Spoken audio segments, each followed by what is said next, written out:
আমার জামাইয়ে আমার যে আইডি কার্ড ছিল, আইডি কার্ড, কাগজপত্র, ঘরের দলিলপত্র ব্যাগ চুরি করে নিচে যাই।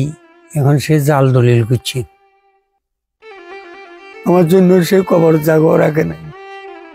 বাবার সম্পত্তি স্বামীকে দিয়ে খুশি করতে মরিয়া মেয়ে, সম্পত্তি দখল করতে কৃষকের ধান কেটে নিয়ে যাওয়ার অভিযোগ। থানায় গিয়ে উল্টো পুলিশের হুমকিতে খোদ বাদী নিজেই। ঘটনাটি ঘটেছে ছাগলনাইয়া উপজেলার রাধানগর ইউনিয়নের মধু গ্রামে। ভুক্তভোগী আবু আহমেদের মালিকানাধীন 100 ডিসিম জায়গা জবরদখলের জন্য চেষ্টা করেন তার নিজের মেয়ের স্বামী রাশেদুল ইসলাম। সম্পত্তি নেওয়ার জন্য নিজের বাবাকে ফেনীর একটি বাসায় অবরুদ্ধ করে রেখে জাল সিগনেচার দিয়ে জমির ভুয়া কাগজপত্র তৈরিও করেন। এর আগে ভুক্তভোগী আবু আহমেদ সে জায়গা স্থানীয় প্রবাসী শহীদুল্লাহ মহাজনের কাছে বন্ধক দেন। শহীদুল্লাহ মহাজন স্থানীয় বর্গা চাষী জয়নাল আবেদিনকে চাষাবাদের জন্য ওই জমি লাগিত দেন। পরে সে জমির ধান কেটে নিয়ে যায় আবু আহমেদের মেয়ের জামাই রাশেদুল ও তার সহযোগী ভুট্টু ও কবির। এ বিষয়ে কৃষক জয়নাল আবেদিন থানায় অভিযোগ করার পর উল্টো তদন্তকারী কর্মকর্তার বিভিন্ন হুমকির শিকার হয়েছেন বলে দাবি করেছেন তিনি।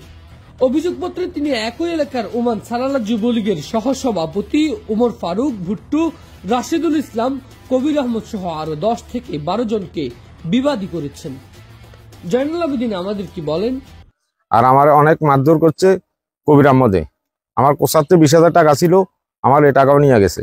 আমি এখন বিচার চাই। আর আমি থানাতে অভিযোগ দিছি, অভিযোগে আমার কোনো কাজ করতেছে না।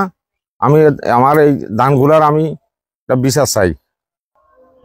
আমার কাকা শহীদুল্লাহ আবু আহমদ থেকে 100 ডিসিম জমি বন্ধক নিছিল। এরপরে আমি আমার কাকা থেকে এই জমি আবার লাগিত নিছি। লাগিত নিয়ে 2.5 কানি জমি আমি শ্বাস করছি। শ্বাস করার পরে আমি কামলা নিয়ে ধানগুলা কাটছি। কাটার পরে এই বুট্টু, কবির, রাসেল আরো 10-12 জন অনুমানিক লোক আসি আমার ধানগুলা পিকআপ করে সব ধান নিয়ে গেছে। আবু আহমেদের ছেলে আব্দুল আজিমের সাথেও কথা বলেছি আমরা। তিনি আমাদেরকে জানান, পুলিশ টাকা খেয়ে কাজ করতেছে না। মানে আপনার বক্তব্য এটাই 100% যে পুলিশ টাকা খেয়ে কাজ করতেছে না। যে আইয়ু বলতেছে, আইয়ু গত পরশুদিন রাত্রে জয়নাল আবেদিনের বাড়িতে আসি, মধুগ্রাম মাহাজন বাড়িতে আসছে, জয়নাল আবেদিনের বলতেছে যে কি করবো, এই মামলা তো তুমি চালানো যাবে, তুমি ধান কিনলে কাটতে গেছিলা, কজে ধান কেন রোপণ করছো, কজে পুলিশ বললো যে কি বাদীর, আইয়ুরে বলতেছে কি বাদীর বিরুদ্ধে, কজে কি আপনি অ্যাকশন নেন, কজে বাদীরে ধরে চালান দিয়ে দিত বলে ওসি সাহেব বলছে। আপনার বিভিন্ন লোকজনের কাছে নাকি বলা বলি করতেছে আপনার উমর ফারুক, বুট্টু আর এবং কি রাসেল, কবির আহমদ, এরা হেতে দান নিব গই। তখন আমি 145 জারি করছি। যখন রোয়া লাগাইবের পরে, জ্বালা লাগাইবের পরে 145 মামলা করছি কোর্টে।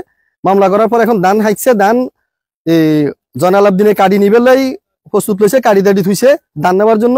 ওই মুহূর্তে বুট্টু এবং কি কবির, রাসেল এদের সাথে আরো 15-20 জন লোক আসি ফিকাবে করে তার দানটা নিয়ে গেছে।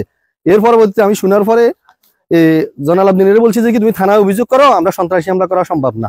সন্ত্রাসী রাশেদুল ইসলাম হলো যে কি ফেনী পুরো স্বেচ্ছাসেবক লীগের সহসভাপতি এবং কি প্লাস উমর ফারুক, বুট্টু সালালা যুবলীগের সহসভাপতি। এরা সবাই একত্রিত ওই আমার জায়গাটা দখল করে গেছে, দখল করে আপনার বেলি লাগাই দিছে। আমি এটার উপযুক্ত একটা বিচার চাই।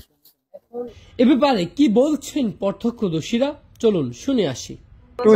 আমার নাম ওয়াজালক, মধুগ্রাম বাড়ি। আমি এখানে নতুন বাড়ি করি, এখানে রাস্তা ছিলাম।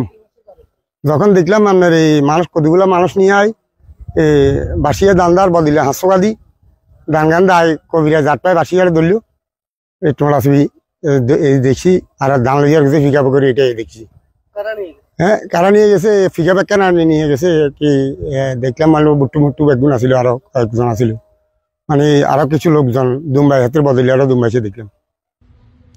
নিজের বাবাকে অপহরণ করে জাল সিগনেচার দিয়ে জায়গা বিক্রির চেষ্টার বিষয়ে কি বলছেন হতবাগা পিতা আবু আহমেদ? আমার জামাইয়ে আমার যে আইডি কার্ড ছিল, আইডি কার্ড, কাগজপত্র, ঘরের দলিলপত্র ব্যাগ চুরি করে নিচে যাই। এখন সে জাল দলিল করছে। দলিলটা ক্যান্সেলের জন্য আমি মামলা দিছি, ইনশাল্লাহ ক্যান্সেল হইলে জানাম। আমার জন্য সে কবর জাগও রাখে নাই।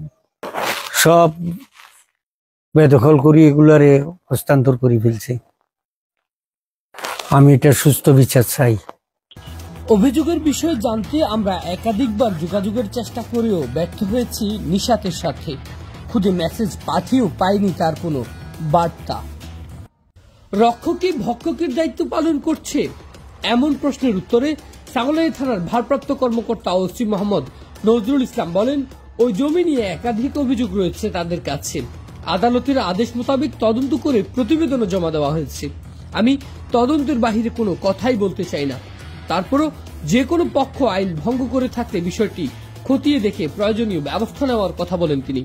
এম এ আকাশ, ফেনীর তালাশ, ফেনী।